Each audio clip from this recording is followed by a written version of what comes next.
Spell it out. If you've got the space, sure. Certified SolidWorks. I can't remember. Associate, yeah.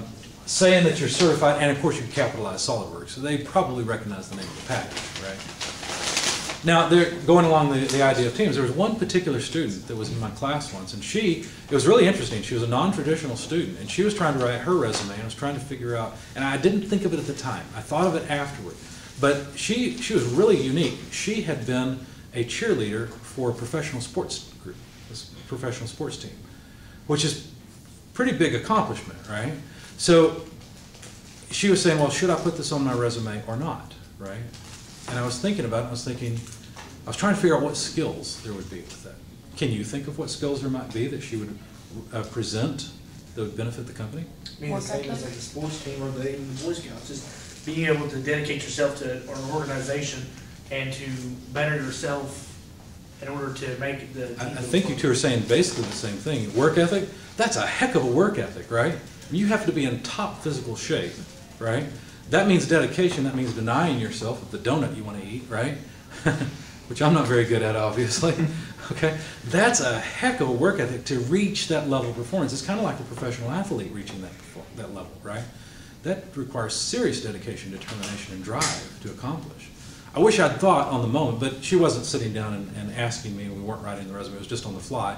And I was trying to figure out, well, I know there's something there, but I couldn't wrap my head around it at the moment. Okay, so all of your experience, if you can figure out what skill it represents, and then write the skill in the context, then you have something very powerful. Let's go through the work experience, because that's really the cornerstone of the work experience section. This particular student had, at this point, already had an internship, and he was trying to get a full-time position. So you'll notice that in the career objective, at least he had full-time position, okay? That was his objective. So don't be intimidated by the fact that this student started out his work experience with PTG Silicones where he was doing engineering type work. Don't be intimidated by that, okay? If you don't have an internship yet, that's fine. There are plenty of people out there looking to hire you. All right, in fact, let's skip the PTG Silicones experience because all he had before that was the Sprint experience. Okay, so skip Arvado Digital Services as well, and let's go down to just Sprint. He was a retail sales consultant. That's a fancy way of saying that he sold cell phones. Okay, so 2008 to current, he actually, even now with his other experience, was still working in this job. Okay, what does that suggest? He's a hard worker, right? I don't care about the date. If he's got 2 or 3 jobs and he's just graduating school, this is a hard-working person. That's a valuable skill that's suggested implicitly. But let's read the first point. Achieved #1 in overall district sales in 2010. What does that suggest to you? What kind of skill does that suggest? Great talker. What's that? Great salesman. He's a good, okay, so certainly sales, right?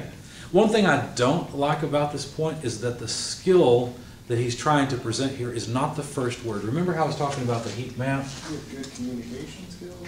Probably good communication skills, that's implicitly implied, but getting the award and achieving being #1, he's an achiever, right? He achieves something. So almost the skill is that he's an achiever. Though it's an achiever in sales, so it suggests that he's a good salesman. What we're doing here is trying to recognize the fact that people will look at the first word and maybe not read the rest of the sentence, okay? So if they look at someone who's achieved, well, let me just read it in the PTG Silicones because it's easier there. Successfully led, responsible, manages and communicates, conveys quality updates, works independently. You see how the skill that he's trying to present is the very first, it's at the beginning of the sentence? That's important because that may be the only part that the resume reviewer reads, right? It's a lot better than sits at home, watches TV, eats well, right? It's exactly opposite, okay? So you're trying to put the skill word out first and then nice rich context afterward, okay? So let's go back to the Sprint experience.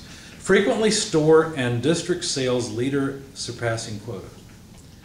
Now, this is not something that has as good a context as maybe the last one, but it does give us some context. He's a leader, though I think leader should probably be at the beginning. How could we reword this so we could have leader at the beginning? Led districts, like Led the district themselves. Led district in sales. The district sales frequently, I mean, they did Yeah. frequently. Yeah, yep. Okay, achieve goals through teamwork and coaching others. This is kind of a problem point. What skill do you think he's trying to sell here? Communication and teamwork. I don't think it's communication. He plainly said teamwork. What else? Leadership? Yeah, restating leadership. It's a restating lead, but it's coaching. Coaching is a different kind of leadership. It's going alongside someone and saying, hey, you're tightening that bolt wrong. Let me show you how to do it so that it's easier and quicker and faster and better. Okay, a simple example, but you get the idea, right? Coaching is really borderline teaching someone something, right? That's a different skill than just leadership. Leadership, it's a sub-point under leadership, but it's a different thing. Communication, similarly, a lot of these skills can be broken down many different ways. For example, when I had to communicate at Amatrol, all right, I had to communicate with people in the shop. I communicated with people that were in my group, which was the mechanical group. I communicated with people in software, people in electronics. I communicated with people in the shop who were assemblers. I communicated with the welders, machinists, shipping and receiving, purchasing, okay? I communicated with the president of the company, with my boss, right? These are all people around me. Some are obviously over me. The president of the company obviously is a couple levels above. My boss is over me, right? My co-workers are beside me. They're peer communication. So communicating with people above, beside, and below you. I didn't really have people below me, but I could go down to the assembly workers and say, hey, we're not going to do it this way, we're going to do it a different way, and they pretty much have to do it. I wasn't their boss, but if I went to if they weren't doing what I wanted, I could go to their boss and say, hey, we've got a problem, I need this done this way, and they're not doing it, and of course it would happen, right? So communicating with people all the way around, there's different facets of communication. And it's important to realize you don't want to just say, communicate well with others. That's the skill, that's the context, it's not very good context. It would be much better to talk about how you communicate with people above, beside, and below you. Anytime you have that opportunity. Even if your communication is that you were a manager of Taco Bell. Okay? Or maybe you were a shift leader somewhere like that, right? It's still worth it to realize I had to communicate with people that were below me, or beside, or above. Yeah. I have two questions about like the work experience section. Sure. So I had, ever since my junior year of high school, I had worked at the JC food store and I was a front-end supervisor. Sure. Now I was let go from that position earlier this year, and now I work in a Walgreens as a pharmacy technician. Okay. Okay, and I've also had work experience for Amatrol as a design intern. Sure. And so I'm wondering, the non-engineering experience, should I list only the most current one, or should I still list, JC and Walgreens and Amatrol? Good question. The answer is it doesn't matter. What matters is that you're presenting the skills that the company wants to buy. If it's easiest to present the communication skill in the context of Amatrol, where you were an engineering intern, do it. Okay. If it's easier, but if there's no one below you at Amatrol to talk about, right, where you had someone below you had to manage, talk about it in some other way. What you'll find is that a lot of skills tend to overlap. So you'll have the same skill in multiple different contexts, in multiple different jobs. Present it in the context that's easiest for you to talk about, okay? That's easiest for you to present it in. Because it doesn't matter that you use the skill of, let's say I've used the skill of CAD at Amatrol and at Grody, and I'm looking for another job. Okay, I'm not. But if I were, okay, which one would I present it in? Whichever one is easier to talk about, because it doesn't matter, right? Okay. The point is, not that I worked for that company, the point is I have the skill I'm bringing with me to work for the other company.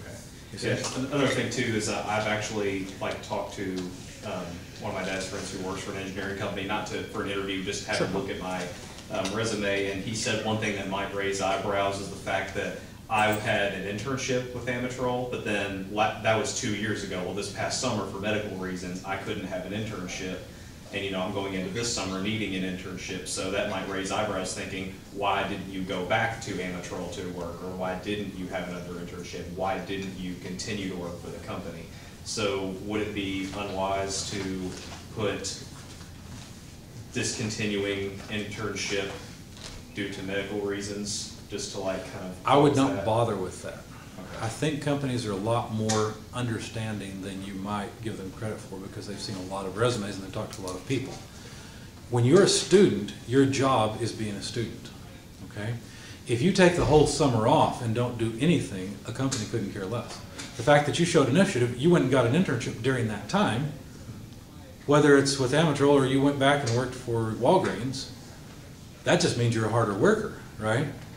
I kind of disagree with that line of thought, because as long as you're in school, that is your job. And so I really think if a company is going to look at your resume and say, well, why didn't you go back to Amatrol? I think they're looking too deeply at your resume. I think they're reading in too much. You probably don't want to work for that company anyway.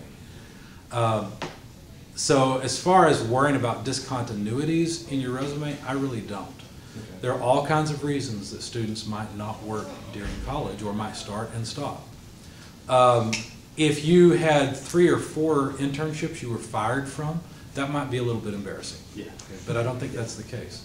Yeah. I have an extension of his because so I was working up until 2016, and then I got sick, and Sure.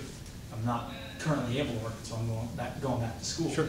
How would I address that? Because it's going to be at this point a 3-year gap in. Okay, so let me get this straight. You quit work in 2016 for No, medical reasons? I got sick and You got sick in open heart 2016. Okay, all right. And when did you start school? 2018, January 2018. Okay. You look fairly young to me. I don't know that I would even bother talking about it. So what you're saying is the problem is you've got all this past work experience where it ends at 2016 roughly. Yes. And you didn't start school until 2018. Do you have to put on your resume when you started school? No, you just put where you expect. Now they could do the math and go back from that. Right. But those sorts of things are things you address in the interview. If you're worried about not getting an interview because of that, I think you're looking at your resume in the wrong lens, with the wrong lens. Okay, I don't think companies are as particular about that. They understand that people have medical issues. I don't think you really even need to mention it. I wouldn't hide it. I would certainly talk about it in the interview. Right. Because the interview is a chance for you to expound on things. And by the way, the method I'm going to show you for generating this work experience area, that's really the key to what I have to offer you. Okay, that's really the bulk of what I have to offer you. It's going to take more than just today. But once you generate this section, what will happen is you will see your skills and your experience through a different lens. And what you'll be able to do is you'll be able to go into the interview, and instead of shrinking back and feel like, oh, I've tried to be honest, but I kind of tried to hide a few things, and now I've got to defend my resume. Instead of that, your resume will become a springboard where you just naturally start talking. And I know we've reached that point with students when I'm working with them on their resume, because the students will have written out one of these skills. We'll write one of these lines of experience, okay? Skill first, context second. And the student will just start talking about it. They'll just start continuing, oh, and then we did this, and this affected this. And I know that then the student is very comfortable with that point and the way it's presented. It accurately reflects what they've done and what they know, okay? So anyway, basically what we're going to do is we're going to go digging for gold, okay? We're going to have to, number one, buy the mine. Mines cost money, right? You're going to have to spend some time in order to develop this. How much time did you spend on the story part? 3 hours total. 3 hours? You're going to have to spend 3, 4, 5, 8 hours on a story I'm going to have you write. How many of you love to write? A few of you, okay, this will be easier for you. For the rest of you, we're typical engineers and we hate to write. Here's what typical engineers do. I'll give them this assignment for writing and they'll say, okay, great. And then they go home, they start writing, they get about a paragraph, and they start using bullet points. Did this, did that, went in early, I'm done writing this story. That's not what we want. I want you to write a story. Now, I'll help you with that. Let me show you. So basically, when you write this story that I'm about to suggest, it's really just the story of your day. In fact, it's kind of the story that I thought of telling my daughter when she was really young and I could get away with it and put her to sleep, right? My goal was to get her to go to sleep, and so tell me a story, Daddy. I mean, I could open a book and say anything I want. She would have no clue, right? So I just tell her the story of my day. Well, Daddy went into work today, and she was asleep in 5 minutes. It was great, okay? This is the kind of story I want you to write around your work experience. And I don't want you to take all the jobs you have. I want you to pick one. Usually it's your most recent. It's just whichever one, maybe one you were at the longest. And what I want you to do is write the story of your day. It starts off, I woke up at, 6 a.m., got up, took a shower. You don't have to include that part, but do include the part where you're at work and you just clocked in or whatever, okay? So you start there and you start writing the story of your day. Got to work early, 7:55. I went to my cubicle, turned on my computer. The boss said, hey, let's go have a meeting. So we all got together, and for 30 minutes, Joe was there, Frank was there, Betsy was there too, and we talked about what all we're going to do. That day we talked about problems, we talked about our goals. Maybe this is a meeting at Taco Bell, okay? This is, I need you to clean, the boss was giving out work where I need you to go clean out the garbage cans, and you need to start up the grill and whatever, okay? So you go through and you write this story of your day, and it's just everything that you can think of that happened on a typical day. And at the very end, it should be, I clocked out and I went home, okay? Now, along the way, while you're writing this boring, dull story, which needs to be about a page and a half, 2 pages long, not double-spaced, full of words, not bullet points, you need to, what will happen is your brain will start remembering things. There was this time that some outlier event happened. Something happened that is out of the ordinary. Go back in and add that into the story as if it's just a normal day. Because we're not going to take this story and present it as your resume, okay? We're going to go through, the purpose of this is more of a brainstorming exercise. What you're trying to do is you're trying to remember all the stuff you've done, because if you just start writing out all the stuff you've done, you'll forget a lot. But as you start writing it with a story, number one, it'll be richer in words, so we'll be able to get words from it that we can pluck out and use and accurately describe the skills that you have in context. That's one thing it'll do. The other thing it'll do is it'll help you remember all the things you've done at that company, okay? And it can be Burger King, it can be whatever, it doesn't matter, okay? But it's just the story of one day. For example, I had a student, I remember this student distinctly. In fact, he came back and visited us maybe 8 months ago now, something like that.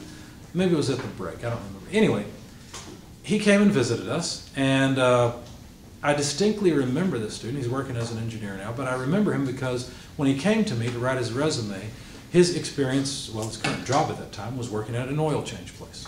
Okay, so he was writing a story about working at the oil change place and everything that happened. And one of the things that had happened, there was this little old lady that for whatever reason, she'd gotten her oil changed at their shop.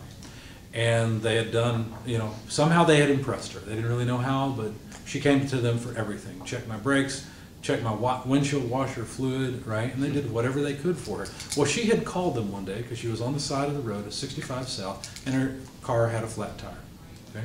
They weren't very busy at the time, and he wasn't a manager, but he got permission. He'd been there long enough he could be trusted. So he went out, he went to 65 South, he changed her tire for her and sent her on her way, okay? Didn't charge her anything, right? Because that's not really anything they can bill for. He came back. Of course, that generates a customer for life, right? She was already convinced, but now, obviously, she's going to stick with them. That is an outlier event. Does it necessarily describe a particular skill that he has? I don't know. We'll talk about that in a minute. But it's certainly an outlier event. He didn't do that every day, yet he added it into his story as if it happened on that day. Okay? Now let's go back and look at that context and see if we can figure out what skill it was he had that some of the company may buy. Was it the ability to change a tire? No. Right? Obviously, that's not it. What do you think it was? What did he have that situation represents that's worth talking about? Initiative. What's that? Initiative. Initiative. It's trustworthy. Trustworthy. I think it's more trustworthy than initiative. It's not like he was the manager and had the option to go out and just do this.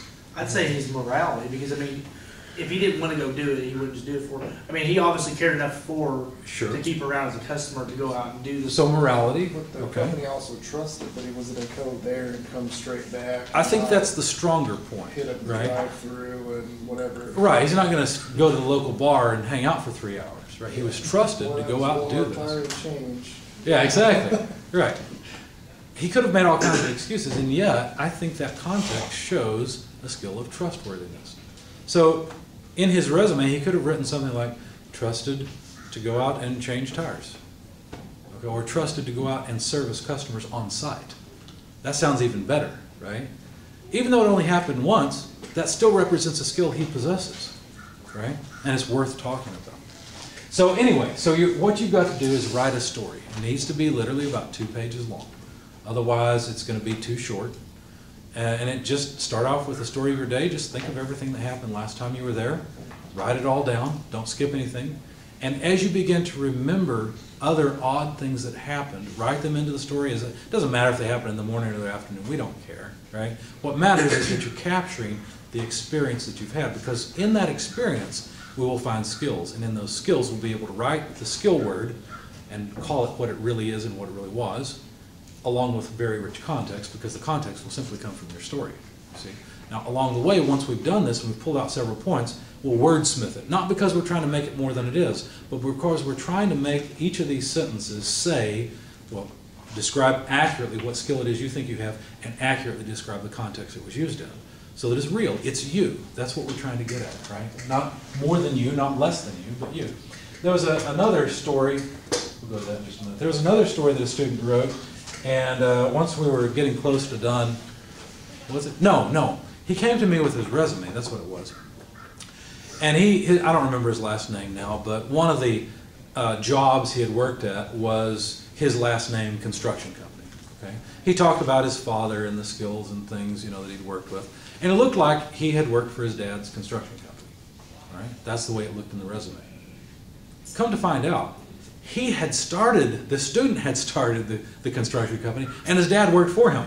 Okay? That's a totally different thing, because being a business owner and understanding that side of things and the stress of trying to satisfy customers and trying to make everything work is an extremely valuable skill worth presenting. But the way he had presented it was completely backwards, right? So we need to be careful how we present all this. So speaking of presenting things, let's go through the work experience in PTG Silicones. Successfully led ISO 9001 quality audit and GE supplier audit. What skill is he trying to sell here? Attention to detail. I don't think so. I think he says it at the beginning. Leadership. Leaders. He can lead. He can lead projects, right? That's what he's saying. Now, if you know anything about ISO 9001, I know why you said attention to detail. Those of you that have never been in quality engineering, what quality engineering is about making sure that whatever's produced is high quality. And there's many different definitions of quality. But let me explain how this works. It was an ISO 9001 quality audit and GE supplier audit. You've probably all seen ISO 9001. You know it's a thing, but you may not know what it really means. Let me try to describe it and explain it to you. When you go to buy gasoline, do you worry about going to Shell and saying, hey, give me a sample of your gasoline so I can go test it and make sure that it has as much energy as it should have, doesn't have too much or too little ethanol, that it's got the right blend, that it doesn't, this 93 octane and all these things that I think I'm buying. And by the way, I'm going to go over to Thornton's and do the same thing, and whoever has gasoline that's acceptable, that's who I'll buy from. Would you like to do that? No, you want to go to the gas station and be able to just put the gas in your car and go. Companies are the same way. Companies typically don't make everything they use. It's the rare company that would make their own fasteners, for example. Even motors, right? If you want a motor, and you're not a company that makes them, you go buy a motor and you use it. I don't mean an engine, I mean an electric motor. Okay? So obviously companies purchase a lot of stuff.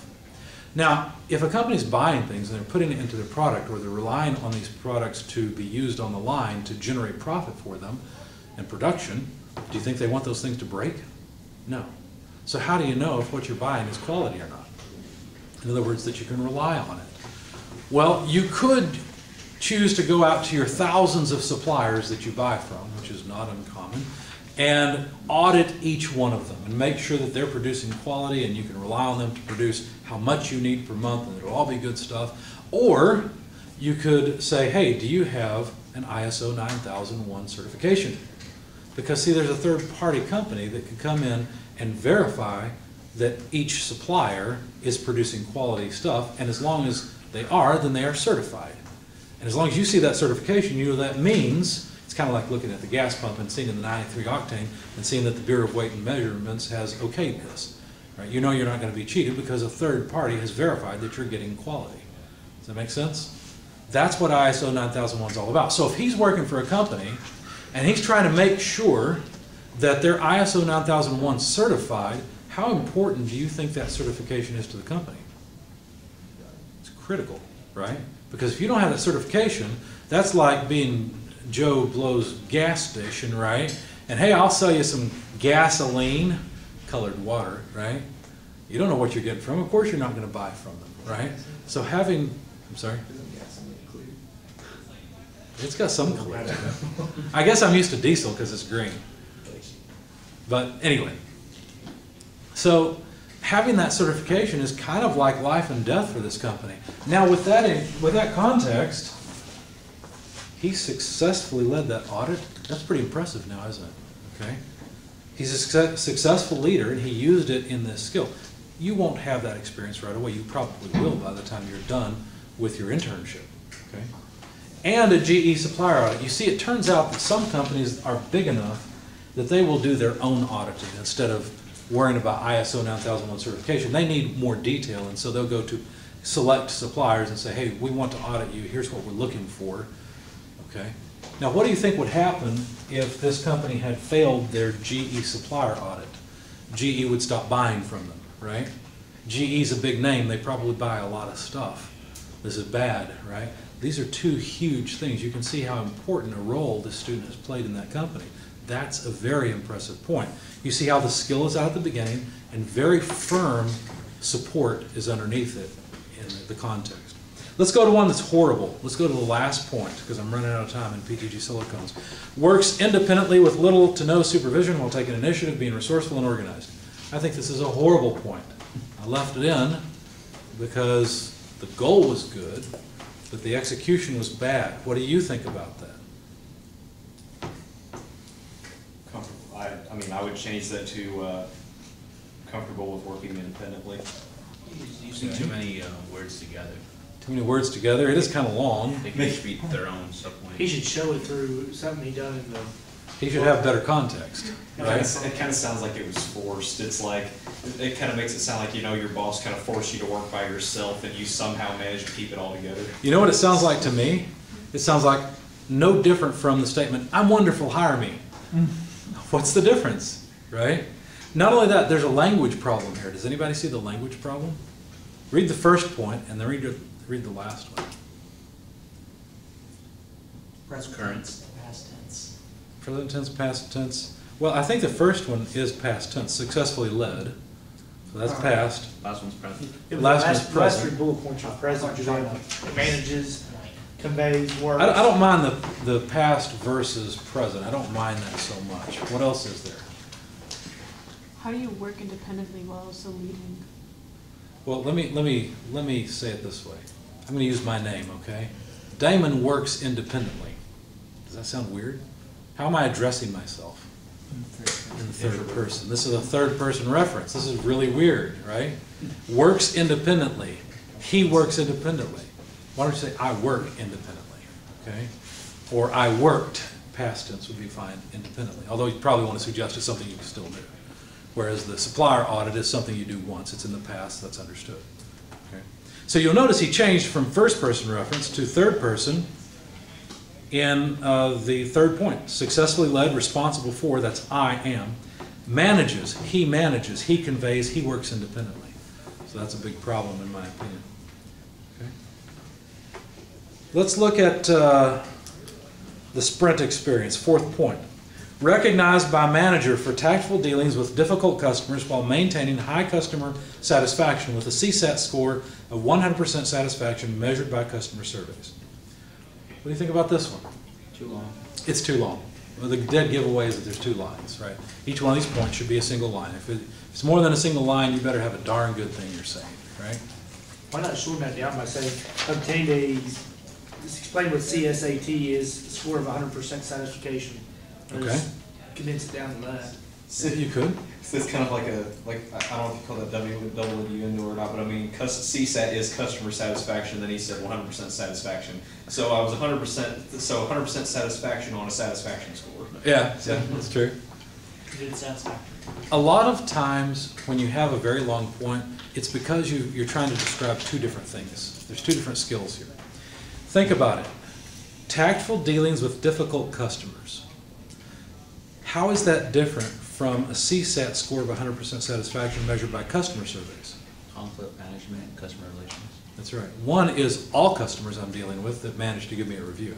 Some is a small subset. Not every customer is a difficult customer.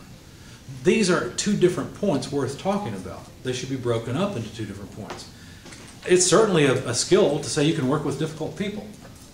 tell you, they're probably not there anymore, so I can say this. The welders at Amateur were some of the hardest people I ever had to work with, but I won them over. I was proud of that. Okay, there are probably different ones there now. But finally, they'd like to see me come, right? They'd like to see me come by and tell them what I needed, and they'd do it for me. But it was like pulling hen's teeth to get there. So they were difficult to deal with. They were an internal customer. Of course, that's another thing. There's different facets of customers. There's internal customers, external customers, customers above you, below you, beside you, right? So looking at them through those lenses is also important.